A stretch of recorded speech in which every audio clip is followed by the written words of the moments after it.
जय हिंद दोस्तों, स्वागत है आपका हमारे चैनल पे। और आज है 31 जनवरी। 31 जनवरी आज डेट है, दिन है बुधवार। और हम लोग जो है महत्वपूर्ण खबरों को यहाँ पे एनालिसिस करते हैं। सबसे पहला देखेंगे मुद्दा हम लोग यहाँ पे। देखिए, हेमंत सोरेन जो है झारखंड के मुख्यमंत्री हैं और उनके जो दिल्ली आवास है वहां पे ईडी की तरफ से जो है वहां पे जांच की गई है और वहां पे जो है कुछ आपत्तिजनक जो है दस्तावेज मिले हैं। BMW जो कार मिली है, 36 लाख रुपए जो वहां पे कैश मिला है। हमें यहाँ पे ये समझना है, ईडी जो इन्फोर्समेंट डायरेक्टरेट है ये है क्या, इसका क्या अधिकार है, पावर कहाँ से मिलता है इसको, और ये काम क्या करती है।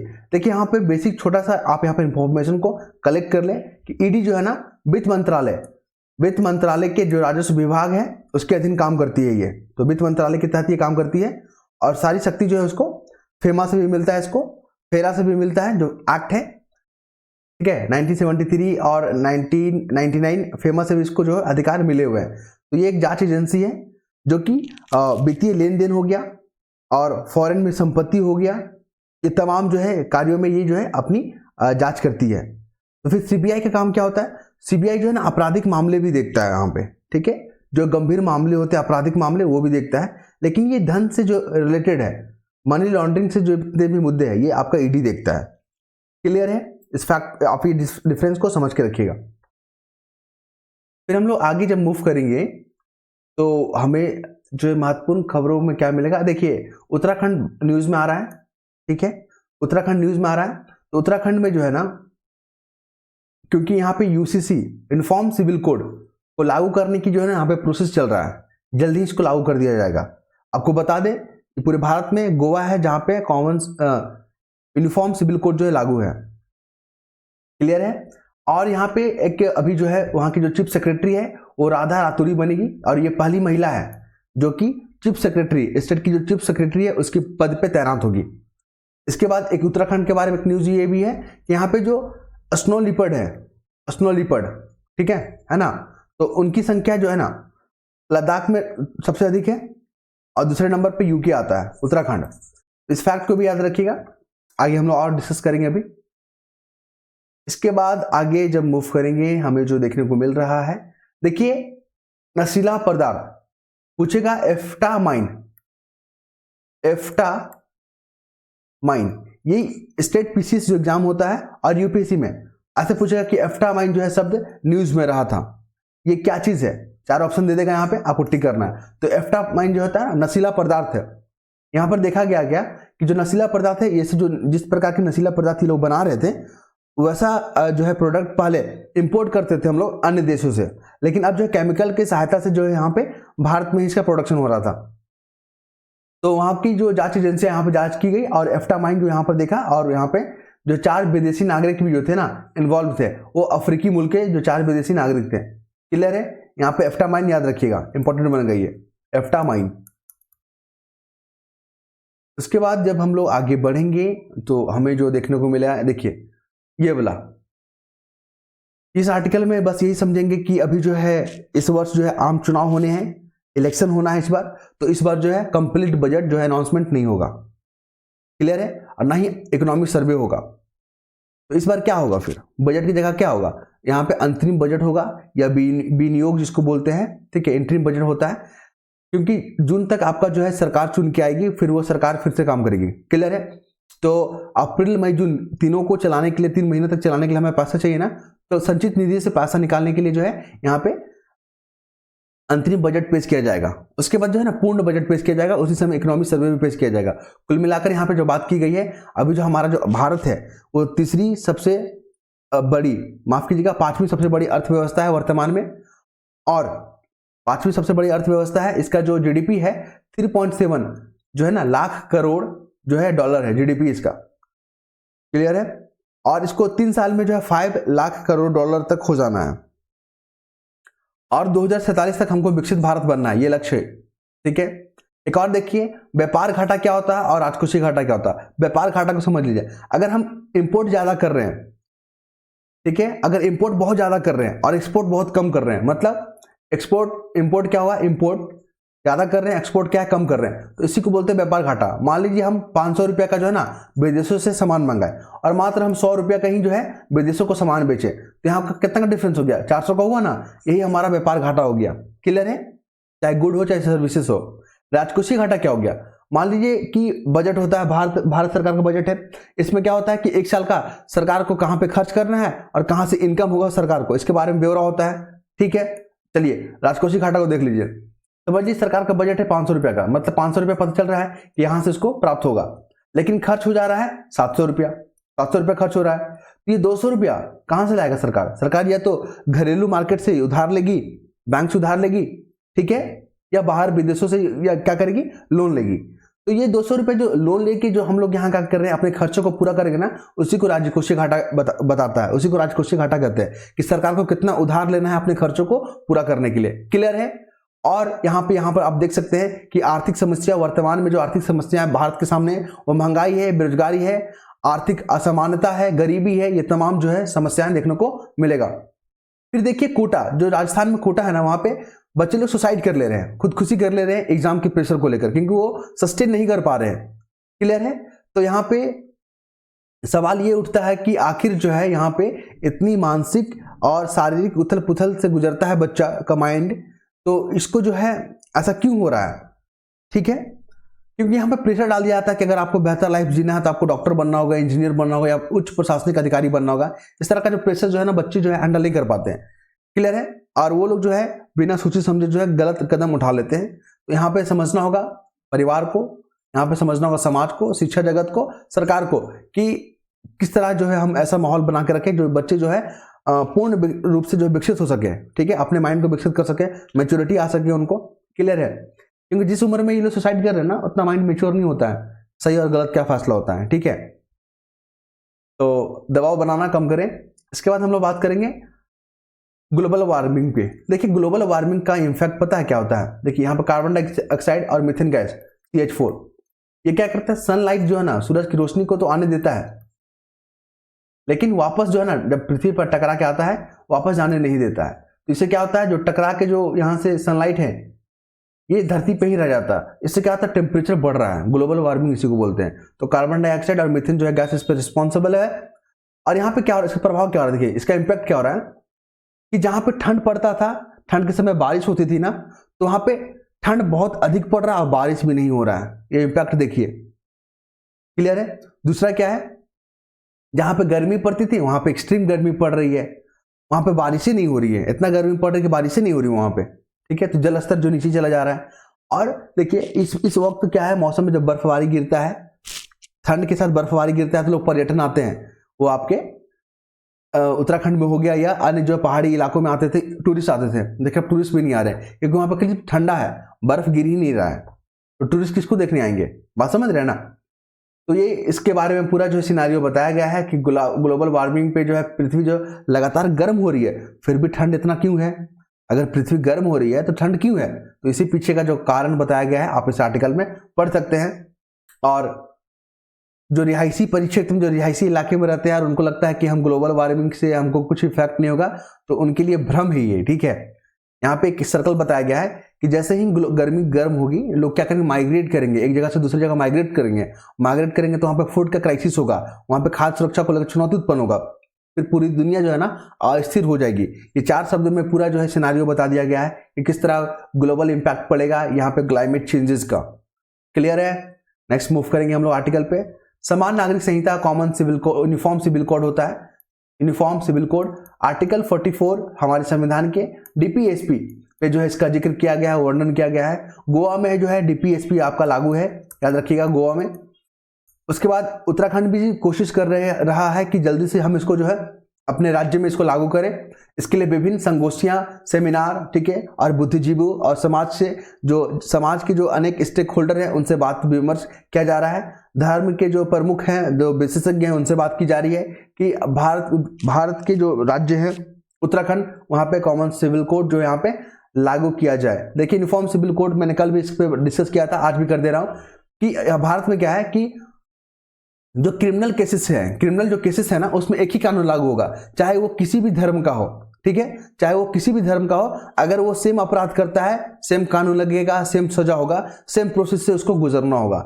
लेकिन जब आती है सिविल मैटर पे, जैसे कि सक्सेशन को लेकर, मैरिज को लेकर, डाइवोर्स को लेकर, क्लियर है, तो इन मामलों में जो है ना, जितने भी जो अलग अलग धर्म के लोग हैं तो उनके अलग अलग जो पर्सनल कानून जो है यहाँ पे, जैसे कि मुस्लिम में जो है आपको देखने को मिलेगा जो शरीयत कानून, ठीक है, वो अपने हिसाब से चलाते हैं, वो लोग अपने जो पर्सनल जो कानून है उनको फॉलो करते हैं। और तो इस तरह नहीं होना चाहिए। यहाँ पे एक देश एक लॉ के जो है ध्यान में रखते हुए यहाँ पे यूनिफॉर्म सिविल कोड जो है यहाँ पे लागू किया जा रहा है। इससे क्या फायदा होगा ना, देखिए अभी कोर्ट में जो है ना 2 करोड़ जो आसपास जो है मामले, यहाँ पे 3 करोड़ के आसपास जो है मामले यहाँ पे पेंडिंग है। तो अगर यूनिफॉर्म सिविल कोड हो जाएगा, अगर पता चलेगा ठीक हो इसी नेचर का जो है 50,000 मामला आया हुआ इसी की नेचर में, सेम चीज है, अगर उस फैसले में अगर दे दिया जाता है डिसीजन, तो उसी फैसले को क्या किया जाएगा, कैरी फॉरवर्ड कर दिया जाएगा कि हाँ इसी तरह का मामला है, फैसला इसके पक्ष में जाएगा, इसी तरह का मामला जो मामला है इस पक्ष में जाएगा। इससे क्या होगा, जो पेंडिंग जो किसी से उसमें जो है रिजॉल्व हो पाएगा। हालांकि बहुत सारे फायदे हैं इसके, हम लोग अभी और बात करेंगे, समय का हम लोग को जो है लिमिटेड होता है यहाँ पे अभी, और हमें पूरा आर्टिकल पढ़ना होता है। देखिए अभी क्या हो रहा है, ये हमारे फॉरेन एक्सटर्नल अफेयर मिनिस्टर है, ठीक है, फॉरेन एक्सटर्नल अफेयर मिनिस्टर है एस जयशंकर। इन पे जो है अभी एक मीटिंग हो रहा था, यहाँ पे गए थे वो, क्या बोलते हैं, इंडियन इंस्टीट्यूट ऑफ मैनेजमेंट पे मुंबई में। वहाँ पे अपने इंटरव्यू में जब उनसे सवाल पूछा गया तो क्या भारत की प्रतिष्ठा के लिए जो यहाँ पे पड़ोसियों का जो हेल्प कर रहे हैं, ठीक है, जैसे कि यहाँ पे लाल सागर को लेकर यहाँ पे बात किया गया, लाल सागर में जो वहाँ पे हुती विद्रोहियों के द्वारा जो हमला किया जा रहा है, जो मर्चेंट जो जहाज हैं वहाँ पे, तो भारत जो यहाँ पे सक्रिय भूमिका निभा रहा है ताकि यहाँ पे ये अपराध ना हो सके। तो भारत बोला कि भारत के लिए प्रतिष्ठा के लिए यहाँ पे ये सब करना बहुत जरूरी है। अगर पड़ोस में कुछ दिक्कतें हो रही है और हम उसको बोलेंगे कि ये हमारा मैटर नहीं है, तो मुझे नहीं लगता कि सही होगा। दूसरा क्या है, जब मालदीव के बारे में इनसे पूछा गया कि यहाँ पे जो है पड़ोसियों के साथ जो संबंध जो है खराब हो रहे हैं, आप इस पर क्या करना चाहेंगे, तो इन्होंने कहा देखिए मानते हैं कि चीन जो है हमारे पड़ोसी देशों के साथ जो संबंध खराब करने के लिए ये प्रभावित करेगा, वो हमारे जो मैटर में जो हमारे जो समीकरण उसको प्रभावित करेगा वो, क्योंकि जानता है कि भारत अब वो जो है ये पावरफुल जो कंट्री बनने के कगार पे आ चुका है, तो वो जो है चुनौतियां पैदा करेगा। लेकिन हमें यहाँ समझना होगा कि देखिए यहाँ पे जो पड़ोसी देश है, चाहे वो मालदीव हो, चाहे श्रीलंका हो, चाहे नेपाल हो, चाहे भूटान हो, चाहे बांग्लादेश हो, चाहे म्यांमार हो, ठीक है, चाहे अफगानिस्तान हो, तो उनको समझना होगा कि जो भारत और पड़ोसी देश के बीच जो संबंध है ना, उनको एक दूसरे की जरूरत होता है। जितना जरूरत है मालदीव को भारत का, भारत को भी जरूरत है मालदीव का। क्लियर है? तो अगर आप ये सोच रहे हो कि नहीं मुझे भारत की जरूरत नहीं है और हम अकेले सस्टेन कर लेंगे इस ग्लोबल सिनेरियो में, ये ठीक है, तो ये पॉसिबल नहीं है।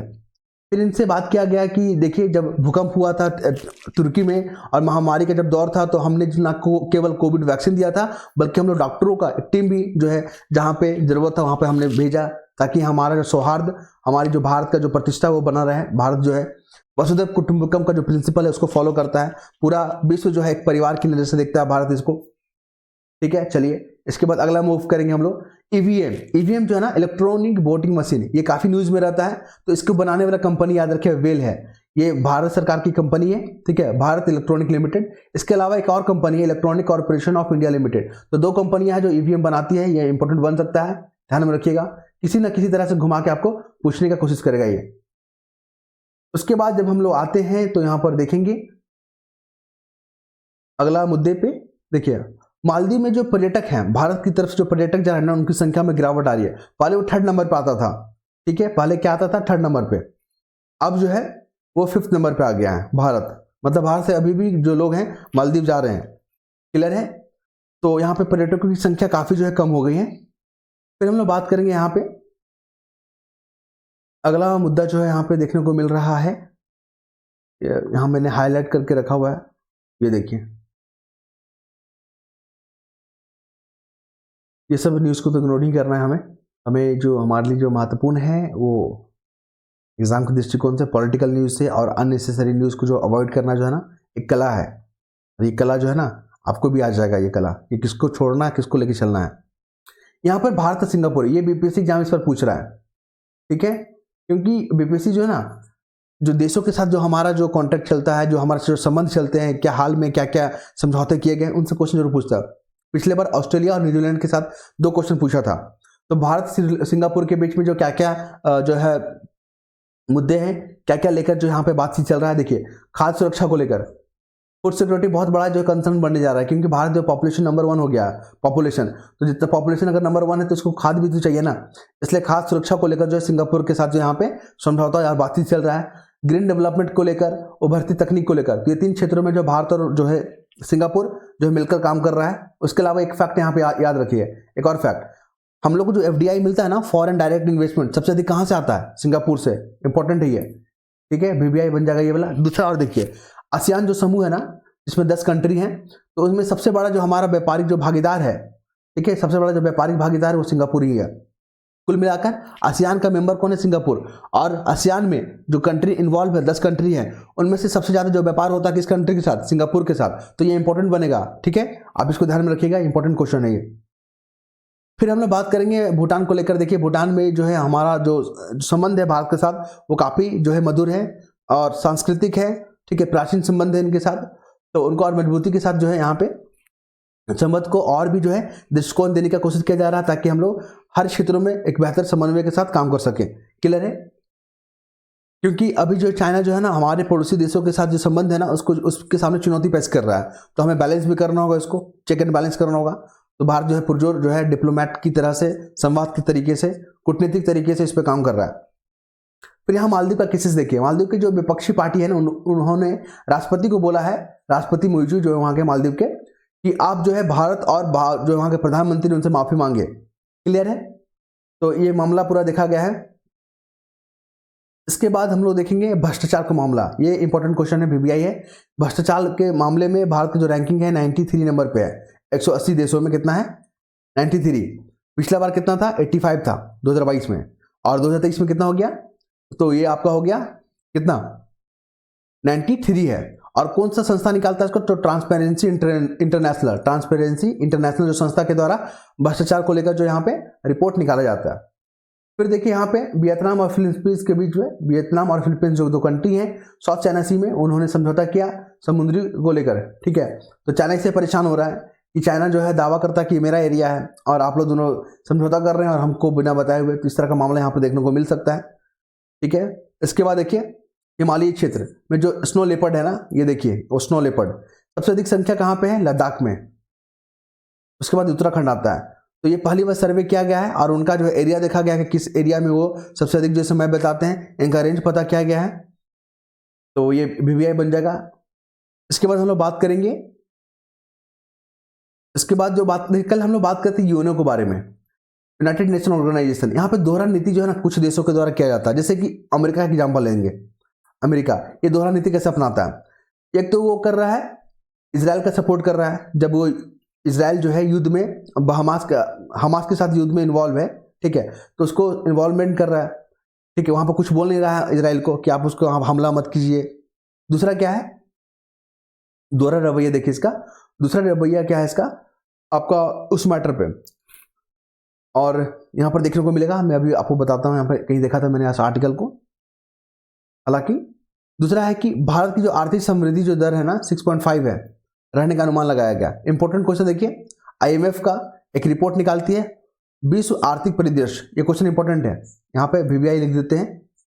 IMF जो है ना एक रिपोर्ट निकालता है वर्ल्ड इकोनॉमिक आउटलुक, उसी को बोलते हैं वैश्विक इकोनॉमिक परिदृश्य, ठीक है। उसमें भारत की जो वृद्धि दर है ना 6.5 रहने का जो है उम्मीद जताया है। कितना? 6.5 रहने का जो है उम्मीद जताया है। क्लियर है? उसको आप ध्यान में रखिएगा। हम लोग दोहरी नीति पे बात कर रहे थे यहाँ पे कि किस तरह जो अमेरिका का दोहरा नीति है। एक तो इजराइल मुद्दे पे शांत रहता है वो, ठीक है, और रूस में बोलता है रशिया को कि आप जो यूक्रेन पे हमला मत कीजिए, ठीक है। तो इस तरह का दोहरा नीति है। रशिया का भी देख लीजिए, रशिया क्या करता है? यूक्रेन पे खुद हमला कर रहा है ना, यूक्रेन पे खुद हमला कर रहा है, लेकिन वो इजराइल के मामले में बोलता है कि आपको जो यहाँ पे युद्ध को विराम करना होगा। तो यहाँ पे डुअल नेचर नहीं चलेगा। और यूएनओ में जो है ना भारत का जो है यहाँ पे डिमांड है कि उसको जल्दी से जल्दी रिफॉर्म किया जाए। जो P5 है ना कंट्री जिसको वीटो पावर मिला हुआ है, वो या तो भारत को भी दे दे या तो सबको छोड़ना पड़ेगा।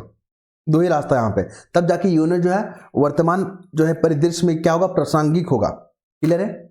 चलिए, तो हमने एक रिपोर्ट को भी देखा यहाँ पे, भारत की आर्थिक वृद्धि दर को भी देख लिया यहाँ पे। फिर अगला जब मूव करेंगे यहाँ पे स्पोर्ट्स सेक्शन में, तो देखिए यहाँ पे अर्शदीप सिंह जो है ना, उनका जो किस खेल से संबंध है, वो तो धावक है, याद रखिएगा, एग्जाम में पूछे जा सकते हैं। और भारतीय जो फुटबॉल महासंघ के जो दूसरी बार महासचिव हैं प्रभाकरन को क्या किया गया है, बर्खास्त किया गया है। इस नाम को भी याद रखिएगा। बाकी जो है हमने न्यूज़ को कवर किया। अगर आपको लगता है कि कुछ और भी पढ़ना चाहिए न्यूज़ को, तो आप लोग पढ़िएगा। और आई होप हमारी जो है फैक्ट को आप लोग समझ रहे होंगे, हमारे कंटेंट को समझ रहे होंगे। अगर कुछ भी दिक्कत होती है, प्रॉब्लम होती है, इश्यूज होते हैं, कुछ भी क्वेरी है, तो आप जो है कमेंट में पूछ सकते हैं। धन्यवाद।